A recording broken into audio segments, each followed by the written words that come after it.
আমরা গত ক্লাসে আবৃত্তি নিয়ে কথা বলছিলাম। আবৃত্তির শিল্পের প্রকরণ, কত প্রকার কি সেগুলি আমরা আলাপ করেছিলাম। তো যেহেতু আমরা আ আবৃত্তি নিয়ে কথা বলছি, সেহেতু উম আবৃত্তির ভেতরেই থাকি। আবৃত্তির বিষয়টা আসলে তো অনেক বিশাল ব্যাপক ব্যাপক একটি সিলেবাস এটির। অনেক কিছু জানতে হয় এটিতে। না হলে যেমন আজকাল হয়েছে কি YouTube এর হওয়ার কারণে সবারই প্রত্যেকেরই নিজস্ব একটা চ্যানেল বলা যায় যে সবাই একটি নিজের চ্যানেল ক্রিয়েট করতে পারে। এবং অনেকেই করছে, আবৃত্তি করে সেখানে ছেড়ে দিচ্ছে। কিন্তু সবার চেয়ে কেউ অনেক ভালো করছে। কিন্তু কেউ আ একেবারেই ভালো করছে না। বরঞ্চ আ অনেক ভুলভাল আবৃত্তি করে সেটি ছেড়ে দিচ্ছে YouTube এ। যেটি উচিত নয়। প্রতিটি শিল্পের প্রতি আমাদের শ্রদ্ধাবোধ থাকতে হবে, সম্মান থাকতে হবে। হ্যাঁ? আ আ আবৃত্তি একটি আ শিল্প, একটি ভিন্ন শিল্প।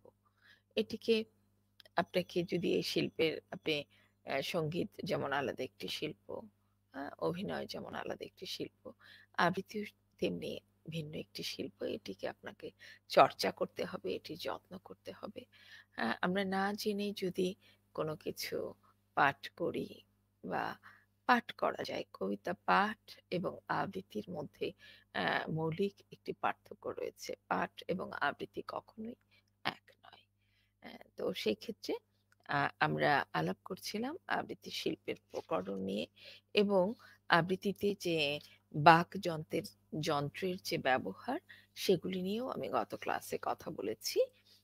তো আমরা আজকে যে বিষয়টি আলোচনা করব আ সেটি হলো আ আমরা কিছু ব্যায়ামের ব্যাপারেও জিহ্বার আ ব্যায়ামের ব্যাপারে কিছু কথা বলেছিলাম। এটি আবৃত্তির অংশ। তো আমি সেই ব্যায়ামের ব্যাপারে আজকে ১ম এই আ কথা বলব। কিছু ব্যায়াম আমি যেগুলি যারা আবৃত্তি করবেন, তাদের জন্য জানা খুব প্রয়োজন। সেই জিনিসগুলি আজকে শুরুতেই আমি বলছি।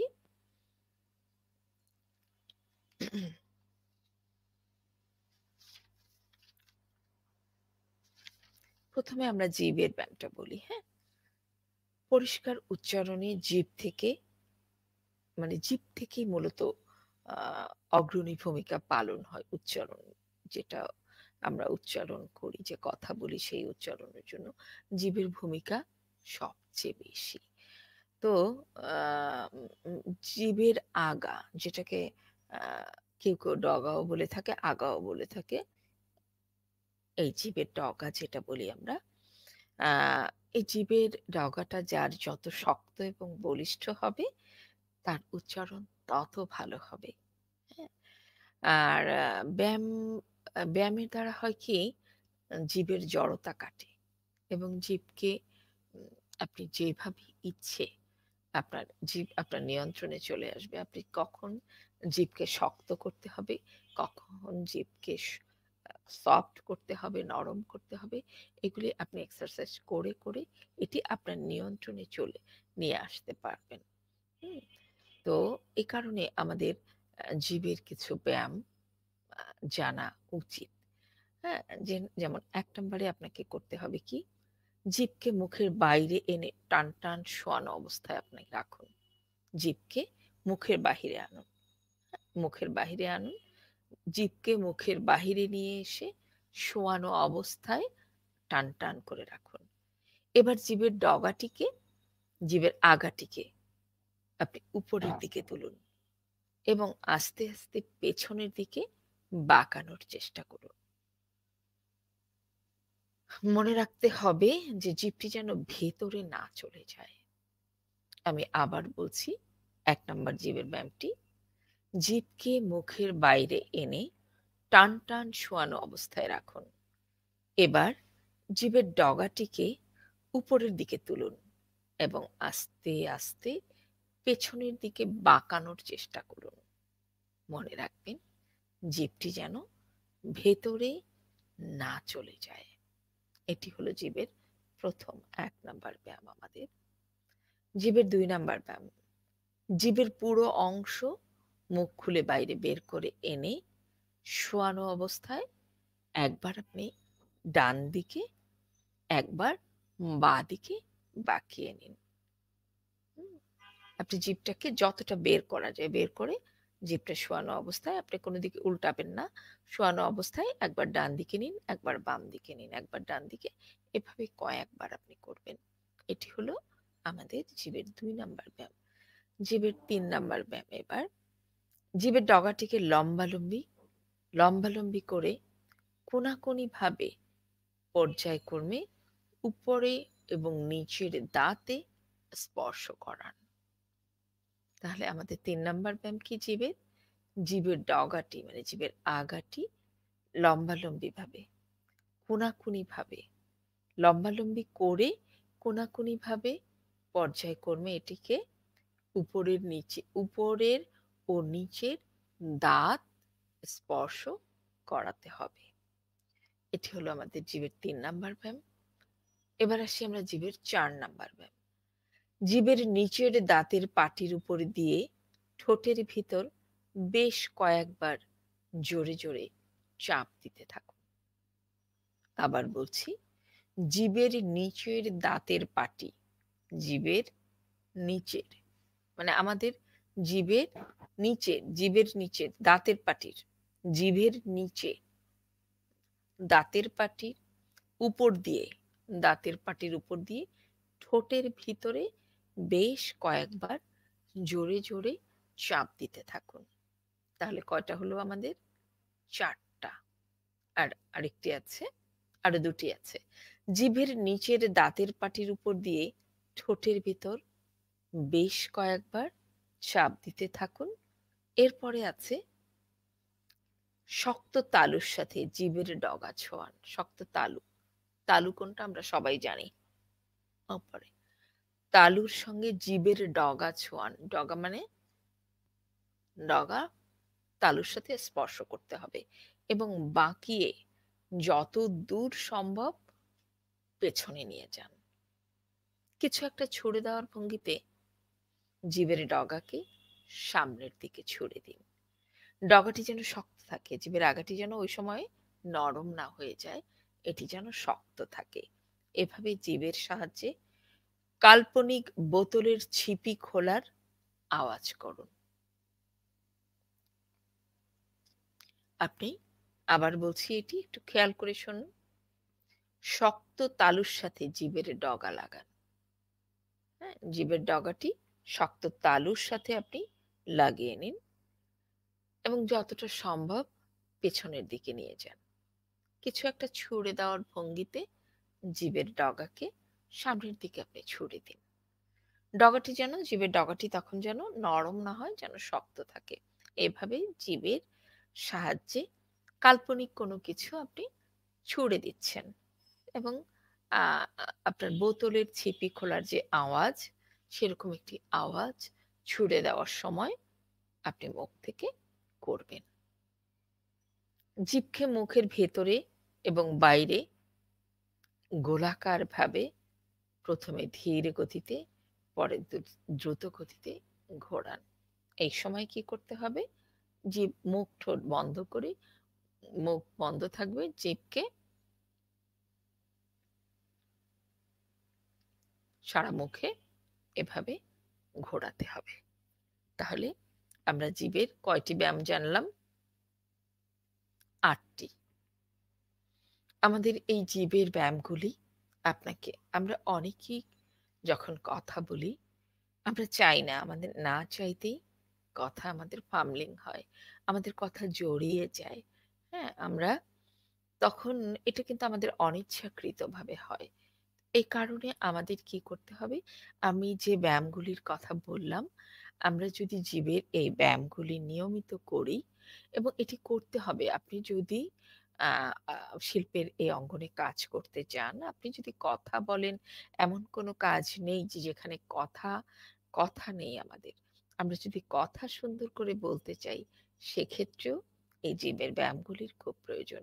আমরা যদি আবৃত্তি করতে চাই, আমরা যদি খবর পড়তে চাই, আমরা যদি উপস্থাপনা করতে চাই, সেক্ষেত্রে আমাদের এই জীবের ব্যায়ামগুলি অত্যন্ত প্রয়োজন।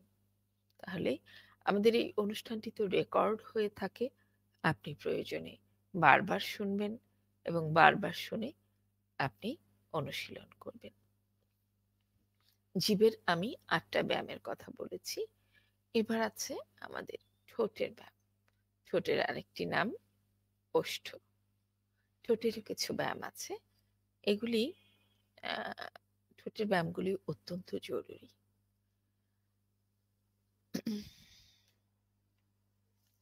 হয় কি, ঠোঁটের ব্যবহার যদি আমরা ঠিকমতো না করতে পারি, সেক্ষেত্রেও আমাদের উচ্চারণে আ অনেক গোলমাল বেঁধে যায়। এ কারণে আমাদের ঠোঁটের ব্যায়ামগুলি জানাও অত্যন্ত জরুরি। ১ম এ যে ঠোঁটের ব্যায়াম আমি বলি, ১ নম্বরে যেটা, আমরা ঠোঁট দুটিকে শক্ত করে ধরি। ফাঁক করব না ঠোঁট। শক্ত করে ঠোঁট ধরে রাখবো এবং ফাঁক না করে ঠোঁটের ২ প্রান্ত প্রসারিত করতে হবে। আমরা সামনের দিকে। ফাঁকা হবে না ঠোঁট। ফাঁকা হবে না। আমরা ফাঁকা না করে ঠোঁট করব কি, ঠোঁট মিলিয়ে সামনের দিকে ঠোঁটকে প্রসারিত করব। আ যেটা এখনকার ছেলেমেয়েরা ছবি তোলার সময় যেটা করে, পাউট যেটাকে বলে, আ সেলফি তুলতে গেলে যেটা বেশিরভাগ করে ওটি। অনেকটা আ সেই পাউটের মতোই। আ তো আমাদের কি করতে হবে? ১ নাম্বার ব্যায়াম যেটি, ঠোঁট দুটিকে শক্ত করে ধরে ফাঁকা না করে ঠোঁটের ২ প্রান্ত আমাদের একসঙ্গে করে সামনের দিকে প্রসারিত করতে হবে। এরকমভাবে কয়েকবার করতে হবে। ২ নাম্বারে করতে হবে কি? শক্ত করে চেপে ধরে ঠোঁট শব্দ করে খুলে দেয়া।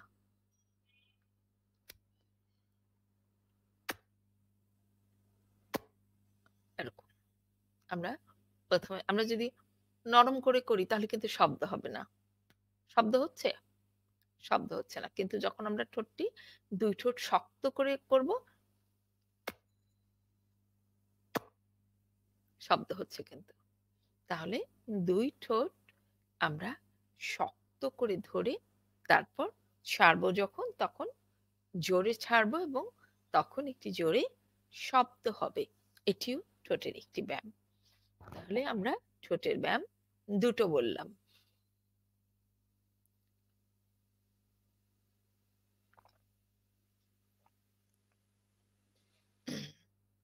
৩ নাম্বার ব্যায়াম। ঠোঁট দুটো শক্ত করে চেপে সুচলো করে সামনে বাড়িয়ে ধরতে হবে। আবার জায়গায় নিয়ে আসতে হবে, অনেকটা চুম্বনের মতো। হ্যাঁ? তো কি করতে হবে? ঠোঁট দুটোকে শক্ত করে চেপে ধরে ছোচা আ মানে আ ছোচালো করতে হবে এটাকে। সরু করতে হবে। সরু করে সামনের দিকে বাড়িয়ে ধরে রাখতে হবে অনেকটা সময়। তারপরে আবার সেটিকে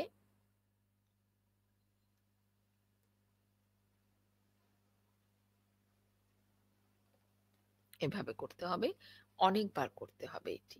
প্রতিটি ব্যায়াম আমি যেটি বলছি অন্তত আপনারা ১০ বার করে করবেন। প্রত্যেকটি ব্যায়াম যেগুলি আমি বলছি। তো ৩ টি বললাম। ৪ নাম্বার কি করতে হবে? মুখ সামনের দিকে বড় করে খুলতে হবে। এবার হিংস্র মুখভঙ্গি করতে হবে যাতে উপরের ঠোঁট পেছনের দিকে সংকুচিত হয়ে যায়। উপরের ঠোঁট পেছনের দিকে সংকুচিত হয়ে সামনের দাঁতগুলো বের হয়ে যায়। এর ফলে ঠোঁট দুটো পিছনের দিকে টান টান হয়ে যাবে। আমি আবার বলি ৪ নাম্বারটি। মুখ সামনের দিকে বড় করে খুলতে হবে। মুখ সামনের দিকে বড় করে খুলতে হবে।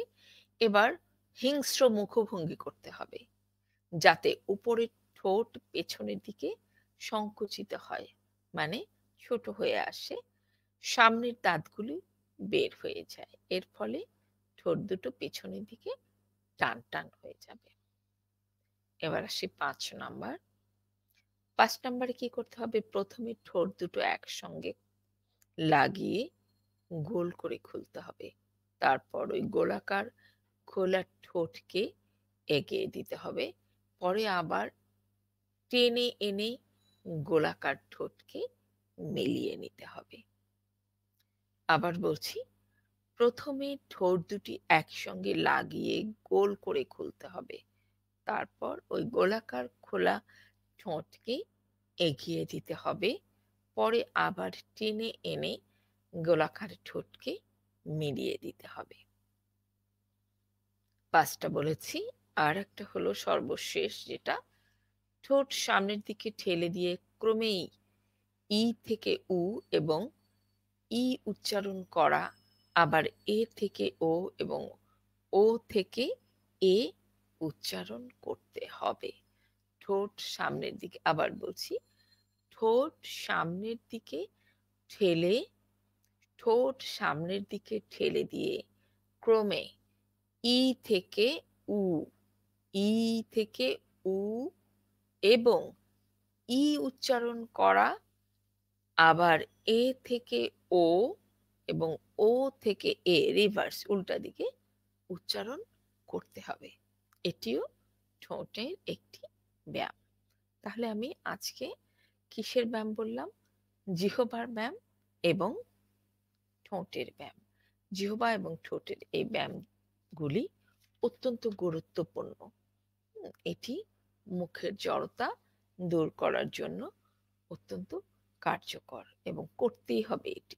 যারা ভালোভাবে কথা বলতে চান, যারা আবৃত্তি করতে চান, যারা উপস্থাপনা করতে চান, যারা খবর পড়তে চান, যারা স্মার্টলি কথা বলতে চান, তাদেরকে সবাইকে এই জিনিসগুলি করতে হবে। এগুলি করলে হবে কি, আপনি নিজে বুঝতে পারবেন যে আপনি আসলে সঠিক। আপনার যখন নিজে জানবেন বিষয়গুলি, তখন অন্যে যখন কথা বলবে, তখন আপনার নিজেরই মনে হবে যে এটি ঠিক হচ্ছে না, এখানে ভুল হচ্ছে। এই কারণে নিজে আপনি যখন জানবেন, তখন আপনার ভিতরে এক এক ধরনের তৃপ্তি কাজ করবে। তো এবার আমরা যে বিষয়টি আলোচনা করব সেটি হলো আমাদের আবৃত্তি করার জন্য বা কথা বলার জন্য আমাদের যে স্বর, স্বরের যে ধারা, সেই স্বরের ধারা নিয়ে আমি কিছু বলবো। সেটি হলো আমাদের এই যে স্বরের ধারাকে ৫ টি ভাগে ভাগ করা হয়। উদাত্ত স্বর, স্বরিত স্বর, অনুদাত্ত স্বর, কম্পিত স্বর, ফিসফিস স্বর। হ্যাঁ, আমি আবার বলছি, আমাদের যে স্বরের যে বিষয়টি আছে, স্বরের যে ধারা, সেই স্বরের ধারাকে ৫ টি ভাগে ভাগ করা হয়। আমাদের স্বরের ধারাকে কয়টি ভাগে ভাগ করা হয়? ৫ টি ভাগে। কি কি? উদাত্ত স্বর, স্বরিত স্বর, অনুদাত্ত স্বর, কম্পিত স্বর, ফিসফিস স্বর। উদাত্ত স্বরটা কি? উদাত্ত স্বর তাড়াতে অবস্থিত।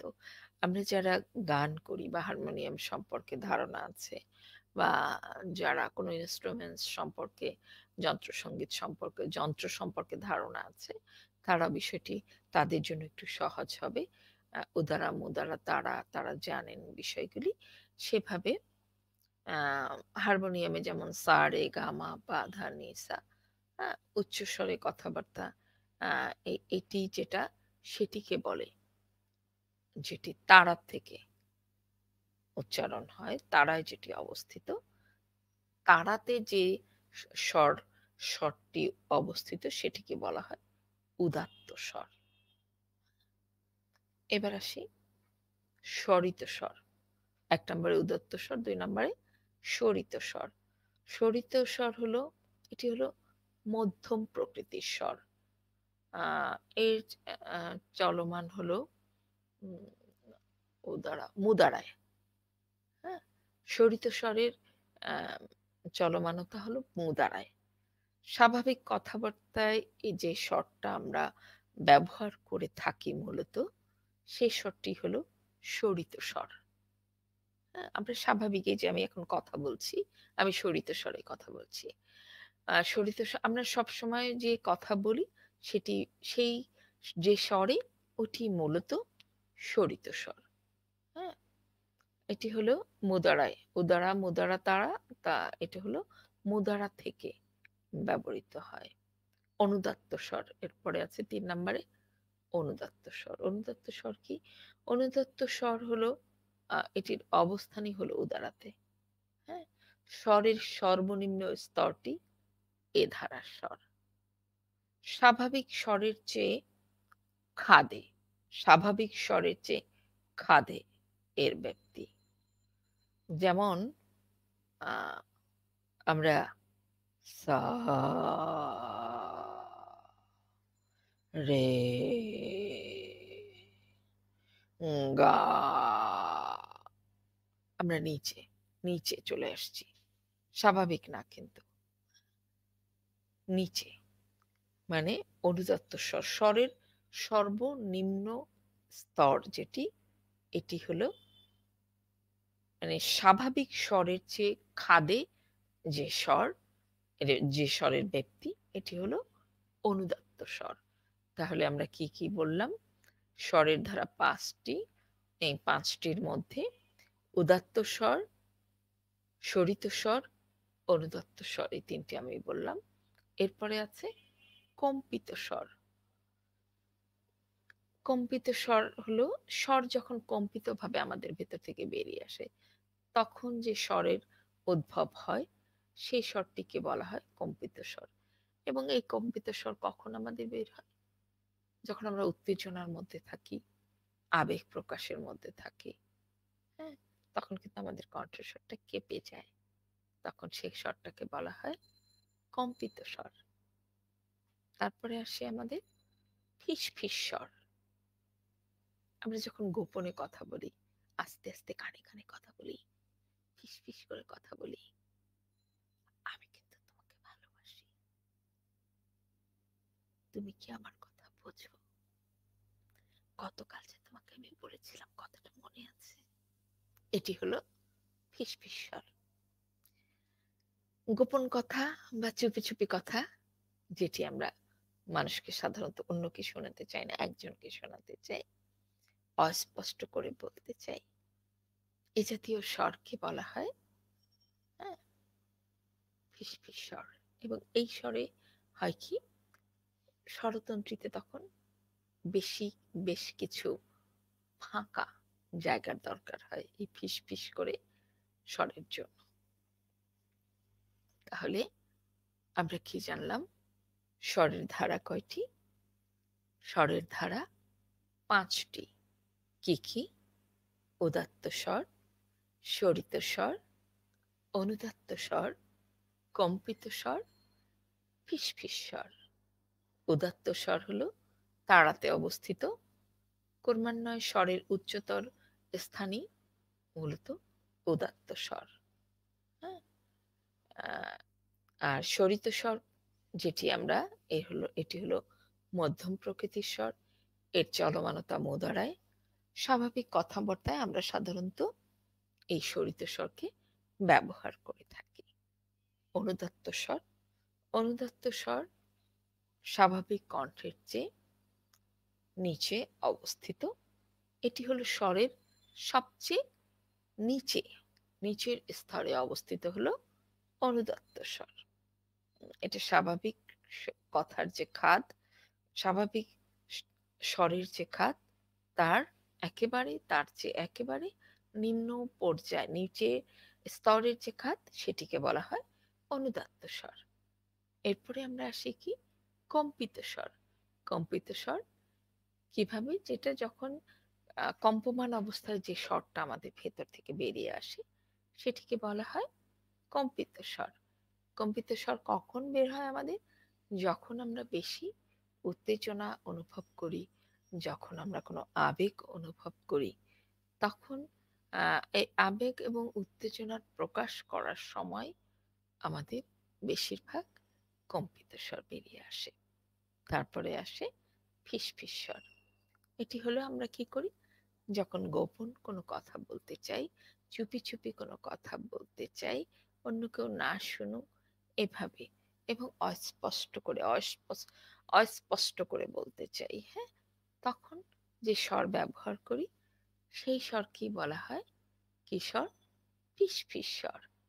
এবং এই জাতীয় এই ফিসফিস যে স্বর, এই ফিসফিস স্বরের উৎপাদন স্বরতন্ত্রীতে, যখন এই ফিসফিস স্বরের উৎপন্ন হয় তখন স্বরতন্ত্রীতে বেশ কিছু জায়গা ফাঁকা থাকে। তো স্বর স্থাপনের জন্য যে জিনিসগুলি আমি পড়লাম, এই ৫টি স্বরের জন্য, স্থাপনের জন্য ইচ্ছা শক্তি এবং মনের আবেগ প্রয়োজন। মানুষের ইচ্ছা অনুযায়ী দেহের বিভিন্ন সম্পর্ক অংশ স্বতঃস্ফূর্তভাবে মূলত কাজ করতে সাহায্য করে। আপনি যখন ইচ্ছা করেন যে হ্যাঁ, আমি এখন এই স্বরে কথা বলবো, তাহলে আপনি সেই স্বরে কথা বলবেন। আপনার ইচ্ছে শক্তিটা তাহলে প্রবল এখানে। ইচ্ছে শক্তি আপনাকে চালিত করবে যে আপনি কখন কোন স্বরে আপনি কথা বলবেন। আপনি যেটাই পড়বেন, আপনি একটা জিনিস পড়লেন, আপনি একটি দ্রোহের কবিতা পড়লেন, একটি দ্রোহের গল্প পড়লেন, কিংবা একটি ভৌতিক গল্প পড়লেন, কিংবা আপনি একটি আহ, কষ্টের গল্প পড়লেন। সেই যে পড়ার সময় আপনার যে স্বরের যে আরম্ভ, স্বরের যে স্থাপন, সেগুলি কিন্তু নির্ভর করবে আপনার ইচ্ছের উপরে। আপনার ইচ্ছে শক্তি আপনাকে তখন চালিত করবে যে তুমি তুমি এখন এখানে এই শর্তটি দিয়ে কথা বলো। তাহলে আমাদের ইচ্ছে, আবেগ, কল্পনা শক্তি দিয়ে আমরা স্বরযন্ত্রগুলো, আমরা ষড়যন্ত্র না কিন্তু স্বরযন্ত্র, আমরা এই স্বর যন্ত্রগুলো ব্যবহার আয়ত্ত করে নিতে পারি। আমরা ইচ্ছে করলে আমাদের ইচ্ছে শক্তি দিয়ে আমরা এই ষড়যন্ত্রগুলি নিজেদের আয়ত্তে নিয়ে নিতে পারি, এবং আমরা নিজেদের শ্বাস প্রশ্বাসকে নিয়ন্ত্রণ করতে পারি, এবং এই যে কম্পমান যে স্বর, এটিও ধারণের উপরেও নিজেদের আবেগকে আমরা প্রাধান্য, নিজেদের ইচ্ছেকে প্রাধান্য দিয়েই আমরা এটি নিয়ন্ত্রণ করতে পারি। আপনারা যারা সাথে আছেন, যারা যুক্ত আছেন, তারা চাইলে ইচ্ছে করলে প্রশ্ন করতে পারেন। কিছু জানার থাকলে আপনারা আহ, জিজ্ঞেস করতে পারেন। আমি তাৎক্ষণিক জবাব দিতে না পারলেও আমি পরবর্তীতে আপনাদের প্রশ্নের জবাব দেওয়ার চেষ্টা করব। আর আপনারা যদি কোনো বিষয় জানতে চান তাহলেও আমাকে জিজ্ঞেস করতে পারেন। আমার জ্ঞানের ভেতরে যদি থাকে, আমি অবশ্যই সেটি জানানোর বা বলার চেষ্টা করব। আর যারা অনুষ্ঠানটিকে ভালোবাসছেন বা যারা দেখছেন, শেয়ার করছেন, তাদের জন্য অনেক ভালোবাসা এবং অনেক কৃতজ্ঞতা জানাচ্ছি। আসলে আমাদের যে প্রজন্ম, নতুন প্রজন্ম, যারা যে যেখানেই রয়েছে, সবারই উচিত, আমরা বাঙালি, আমাদের আমাদের দেশের বাচ্চারা যে যেখানে রয়েছে তাদের সবারই বাংলার প্রতি একটি ভালোবাসা থাকা উচিত, এবং এই ভালোবাসাটি তৈরি করে দেওয়ার দায়িত্ব কিন্তু আমাদের। হ্যাঁ, আমরা যারা তাদের বয়োজ্যেষ্ঠ আছি, যারা পিতামাতা থেকে শুরু করে তাদের শিক্ষক রয়েছে, যারা আশেপাশে যারা রয়েছে, আমাদের দায়িত্ব তাদেরকে বাংলার কাছাকাছি নিয়ে আসার, যেন তারা যেখানেই যে দেশেই থাকুক মাতৃভাষাকে যেন তারা ভুলে না যায়। মাতৃভাষার প্রতি আমাদের গল্প, আমাদের কবিতা, আমাদের গান, আমাদের সংস্কৃতির সঙ্গে যেন তারা পরিচিত হয় এবং তারা যেন লালন করে ভেতরে, তারা যেন ভালোবাসে আমাদের এই ভাষাকে এবং এই ভাষার প্রতি যেন তাদের শ্রদ্ধাবোধ তৈরি হয়। এই দায়িত্ব কিন্তু আমাদের সকলের। তো আশা করছি এই অনুষ্ঠান আপনাদের ভালো লাগছে, এবং যদি আহ, একজন মানুষও এটিতে উপকৃত হন, তাহলে এই চেষ্টার সার্থকতা। তো যেটি আলাপ করছিলাম, আমরা কথা বলছিলাম স্বরের ধারা সম্পর্কে। আমরা পাঁচটি স্বরের ধারা জেনেছি: উদাত্ত স্বর, স্বরিত স্বর, অনুদাত্ত স্বর, কম্পিত স্বর, ফিসফিস স্বর, এবং স্বরগুলি কোনটি কিভাবে কোথা থেকে উৎপন্ন হয় সেটিও বলেছি। এখন যেটি আমি বলবো সেটি হলো শ্রুতি। শ্রুতির সঙ্গে স্বরের একটি সম্পর্ক আছে। বিভিন্ন স্বরের যে মধ্যবর্তী একটি পার্থক্য পার্থক্য বোঝা যায় বা পার্থক্য নির্দেশনা দেয়, যে বিষয়টি পার্থক্য আলাদা করে দেয়, যে একটি স্বর থেকে আরেকটি স্বরের যে আলাদা হয়ে যাওয়ার যে বিষয়টি, এটি বোঝা যায় কিভাবে? শ্রুতির মাধ্যমে। একটি স্বর থেকে অন্য একটি স্বরে যেতে হলে মাঝে একটি সূক্ষ্ম স্বর কানে আসে আমাদের, এবং সেই সূক্ষ্ম স্বরটি মূলত শ্রুতি।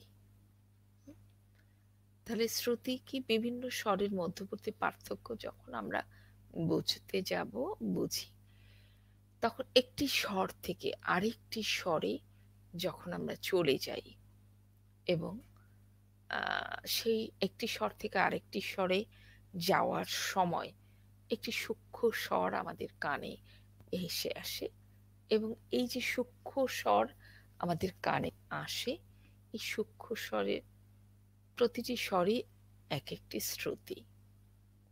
যেমন স্বরভঙ্গি যদি আমরা বলি, যেমন এক স্বর থেকে অন্য স্বরে যাওয়া আসার নামই মূলত হলো স্বরভঙ্গি। এই যাওয়া আসাতে কণ্ঠস্বরের স্বর বৈচিত্র্য সৃষ্টি হয়। উচ্চারণ রীতির ভিন্নতার জন্যই এক একটি ভাষা এক একটি নিজস্ব স্বর বা সুর লাভ করে, হ্যাঁ, উচ্চারণের জন্য। যেমন একটি কবিতায় কিন্তু একটি লাইনে কিন্তু কয়েকটি স্বর রয়েছে, কয়েকটি নিজস্বতা রয়েছে। এক একটি কবিতার আবৃত্তি অর্থভেদে, রসভেদে ভিন্নতা দাবি করে।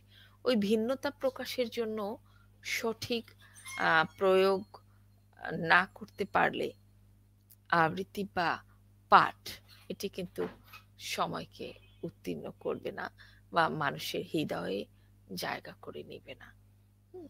তাহলে স্বরভঙ্গি কি করতে হবে? স্বরভঙ্গি এক স্বর থেকে অন্য স্বরে যাওয়া এবং আসার নামই হলো স্বরভঙ্গি।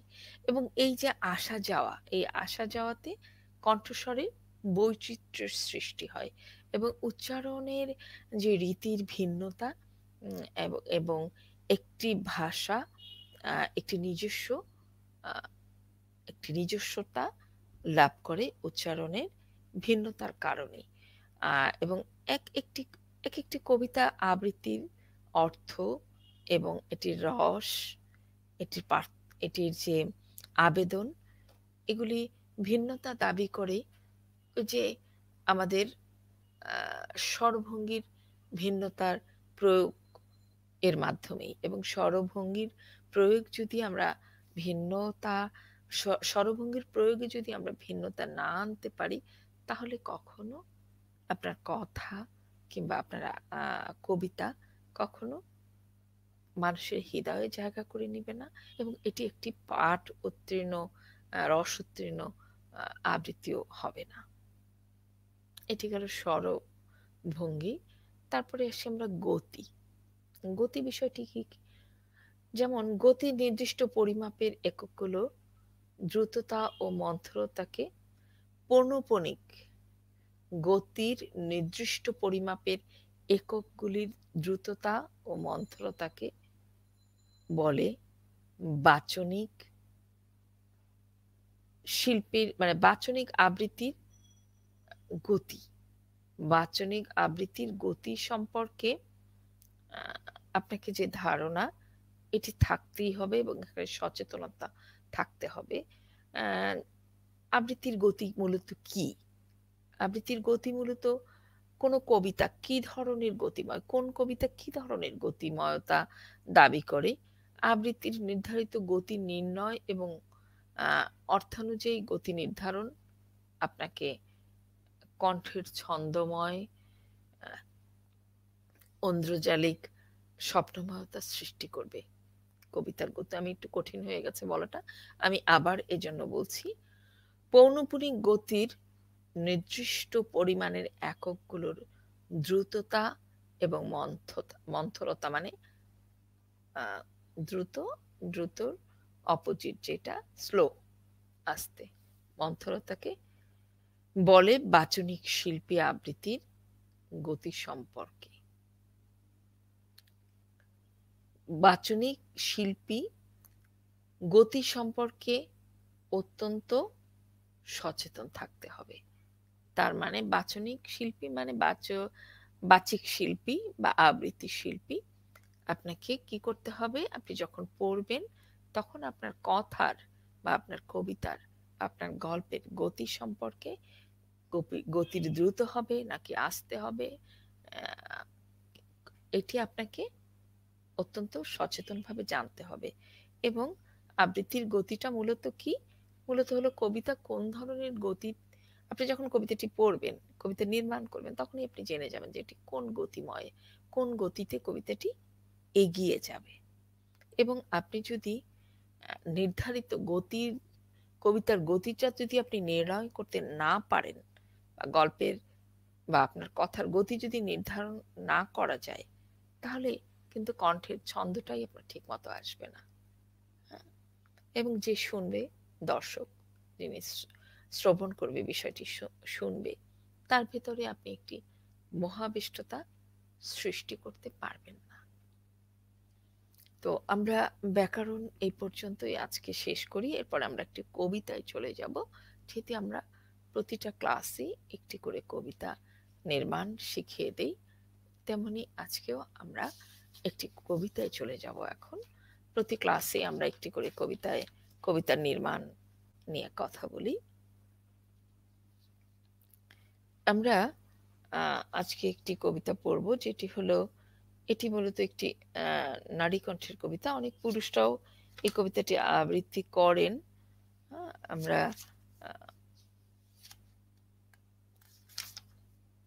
সুবোধ সরকারের একটি কবিতা পড়ব।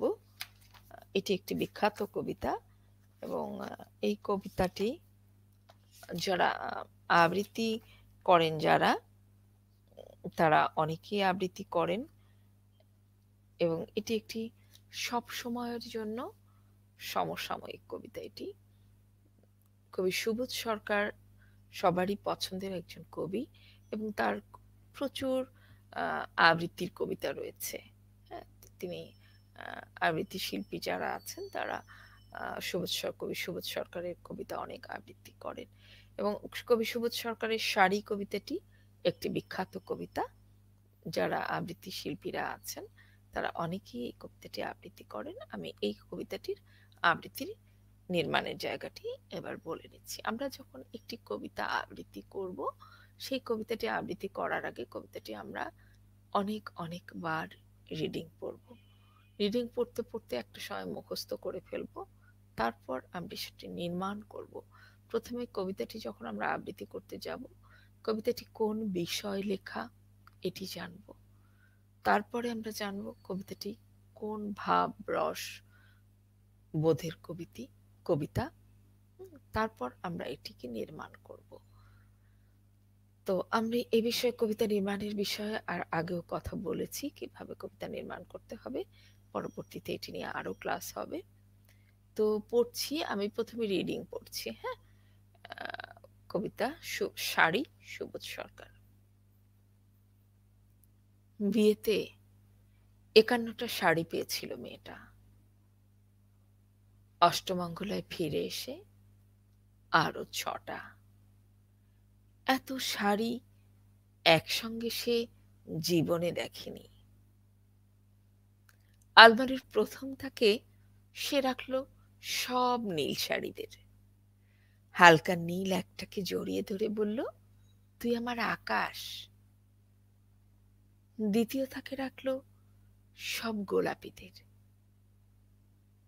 একটা গোলাপিকে জড়িয়ে ধরে সে বলল, তোর নাম অভিমান। তৃতীয় থাকে ৩টি ময়ূর, যেন ৩ দিক থেকে ছুটে আসা সুখ। তেজপাতা রং যে শাড়িটার,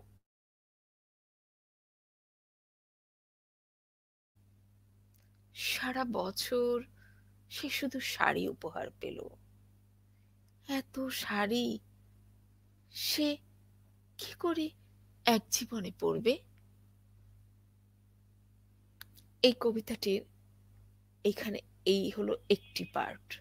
এই কবিতাটির ৩টি পার্ট।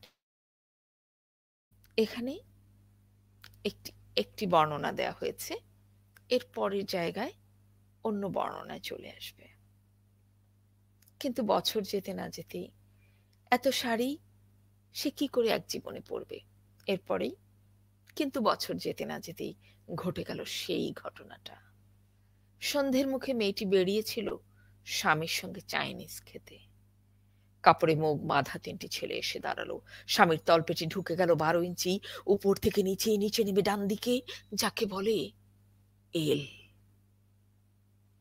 পড়ে রইল খাবার। চিলি ফিশ থেকে তখনও ধোঁয়া উঠছে। এর নাম রাজনীতি, বলেছিল পাড়ার লোকেরা। বিয়েতে ৫১টা শাড়ি পেয়েছিল মেয়েটা।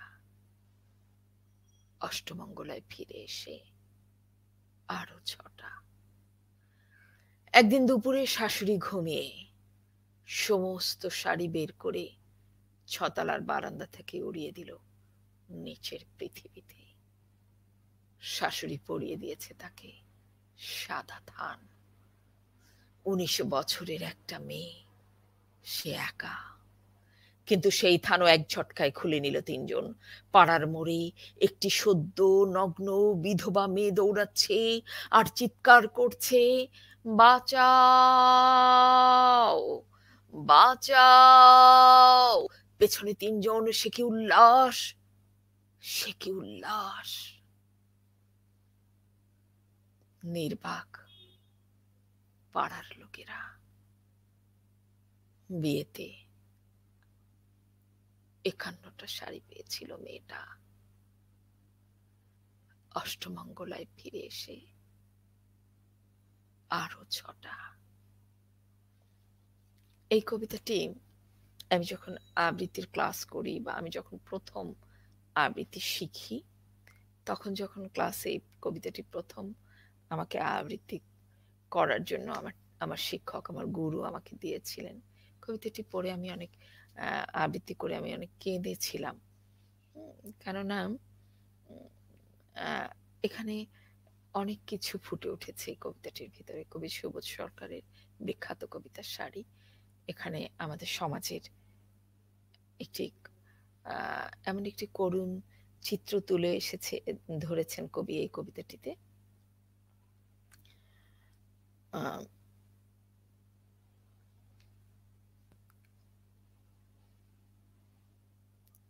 একটি ১৯ বছরের মেয়ে, তার বিয়ে হয়েছে এবং বিয়েতে সে অনেক শাড়ি পেয়েছে। সেই শাড়িগুলি নিয়ে সে কল্পনা করছে, শাড়িগুলি রং অনুযায়ী সে আলমারির বিভিন্ন তাকে আলাদা আলাদা করে রেখেছে। নীল শাড়িগুলির নাম দিয়েছে সে আকাশ, হ্যাঁ, গোলাপিগুলির নাম দিয়েছে অভিমান। তারপরে সে তেজপাতা রঙের শাড়ির নাম দিয়েছে বিষাদ। কিন্তু কি হলো, সে সেই শাড়িগুলি তেমনই রয়ে গেল। হ্যাঁ, সে একটা সময় তার স্বামী, সন্ত্রাসী তার স্বামীকে সেই তারা যে ঘুরতে গেল চাইনিজ খাওয়া অবস্থায় তাকে ছুরিকাঘাত করলো, তারপরে সেখানে সে মারা গেল। শাড়ির জায়গায় শাড়ি পরে রইল। হিন্দু ধর্মে বিধবাদের তো স্বামী মারা গেলে পরে তাদেরকে সাদা থান পরিয়ে দেওয়া হয়।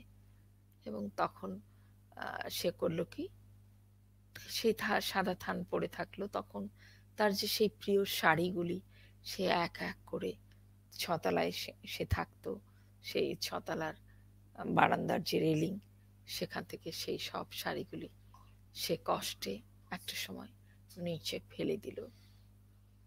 তারপরে কি করলো, সেই সাদা থান, সে তো 19 বছরের একটি বিধবা মেয়ে, একটি সদ্য যৌবন প্রাপ্তা একটি মেয়ে, সে সাদা থান পরে যখন সে বাহিরে বের হয়, সেই থানও সেই হয়তো পাড়ার মোড়ে যে যে সন্ত্রাসীরা, যে গুন্ডারা থাকে, তখন তাকে এই আমাদের এই সমাজে সদ্য বিধবা একটি মেয়ে, সে যদি হয় অল্প বয়সী একটি মেয়ে, তাকে চলা এবং তাকে জীবনযাপন করা যে কতটা কষ্টের, কবি তার এই কবিতায় সেটি তুলে ধরেছেন।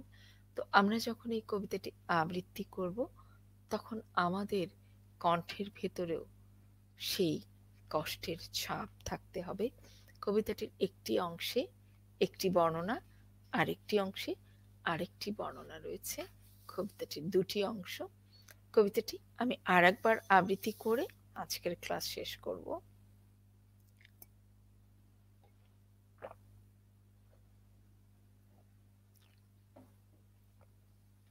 আপনারা যারা কবিতাটি আবৃত্তি করতে চান তারা এখান থেকে শুনে কয়েকবার আপনি কবিতাটি নির্মাণ করতে পারবেন।